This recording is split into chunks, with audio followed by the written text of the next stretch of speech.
sure we're rolling, right? We're rolling. Yes. Okay, let's do this. All right, yeah. So welcome to Blues and Beyond with Jim Carty, Miss Joanna Connor. Thank you. It's great to be here. And you're from Worcester. I'm from Worcester. Tell me about your early days in Worcester.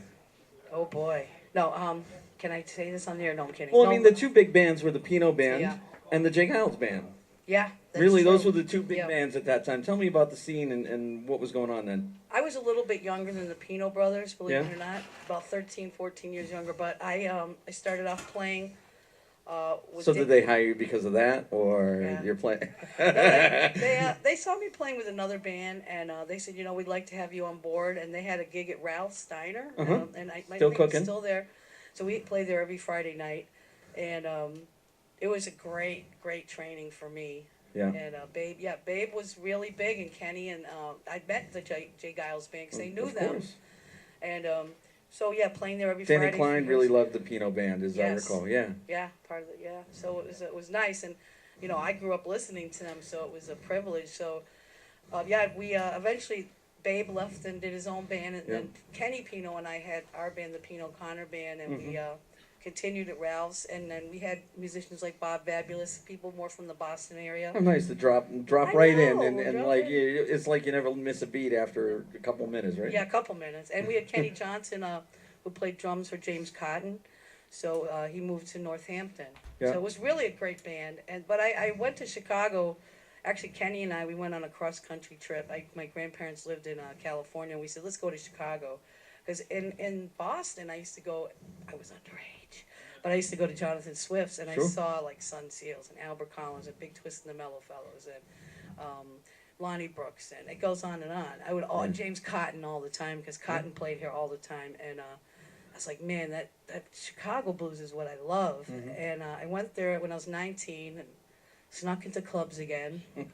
And I said, you know what, I'm moving here. And a few years later, I left my band. And we had a nice band. We were working, but I was like, I want to go to Chicago. I was more of a singer and a rhythm guitarist. I didn't play lead guitar at all. And I said, I want to go to Chicago. I want to learn how to play guitar. And then I met people like Anthony Palmer, who's sitting next to me right now. And he was in a band with it was called Professor's Blues Review. And they went to Europe with Otis Rush and Right. backed up a lot. So we met each other, and I got my own gig. Well, I started off with Dion Payton and the 43rd Street Blues Band at the Checkerboard Lounge, which was Buddy Guy's club. We were the house band. Then we were the house band in the Kingston Mines up north. And the owner of the Kingston Mines in 1988 said to me, I want to give you your own night. And I was like, I didn't even have my own band. Wow. And then a year later, Blind Pig came along, and then I hired Tony and a guy named Brian Jones on drums, who's played on tons of sessions, and Stan Mixon on bass, who's with Sun Seals, who left Sun Seals to play with me. And it goes on, and here I am. And I mean, when I hear this band, as I said earlier, a quintessential Chicago blues band.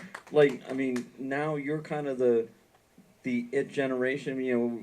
The Bad Axe is gone. Lonnie Brooks is in his 80s. Jimmy Johnson is in his 80s. All these guys I grew up listening to, sneaking into the clubs too. And you shared the stage with every one of them, as well as Buddy Guy, Junior Wells. Yeah. Tell me one or two good stories from the stage, like who you backed up, really loved, and who was a fucking jerk. Who was awful? Oh, that part's fun. No, well, I have a lot of good stories, but one really funny story about Junior. Yeah. Well, I'll start off with one about. There's always a Junior story. Everyone has a Junior Wells story. So I was playing at the Kingston Mines, and we were with Dion on one stage, and the other stage was Junior Wells. Yeah. And I was pregnant with my first child, my son. I was really. You brought your baby to the Kingston Mines. He was in my belly under my Stratocaster, and Junior Wells told the whole audience that was his baby. I bet.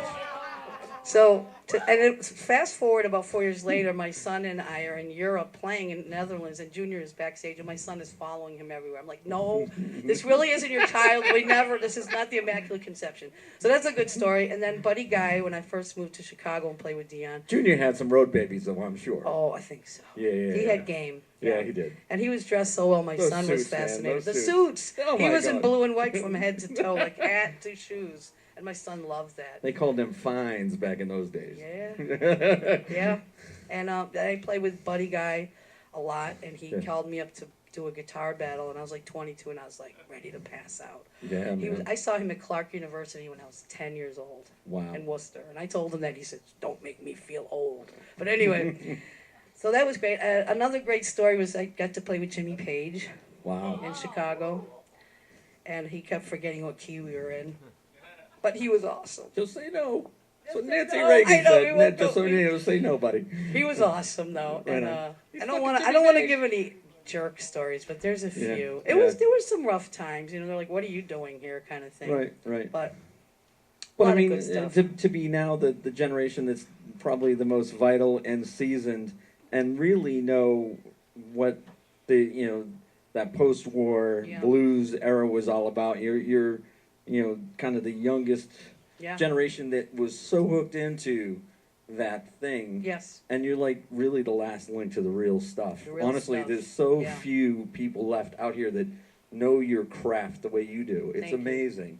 And I was talking to Lance. I told him I was so grateful to go out to Chicago Blues Fest and see Detroit Junior one last time Yeah. before he passed.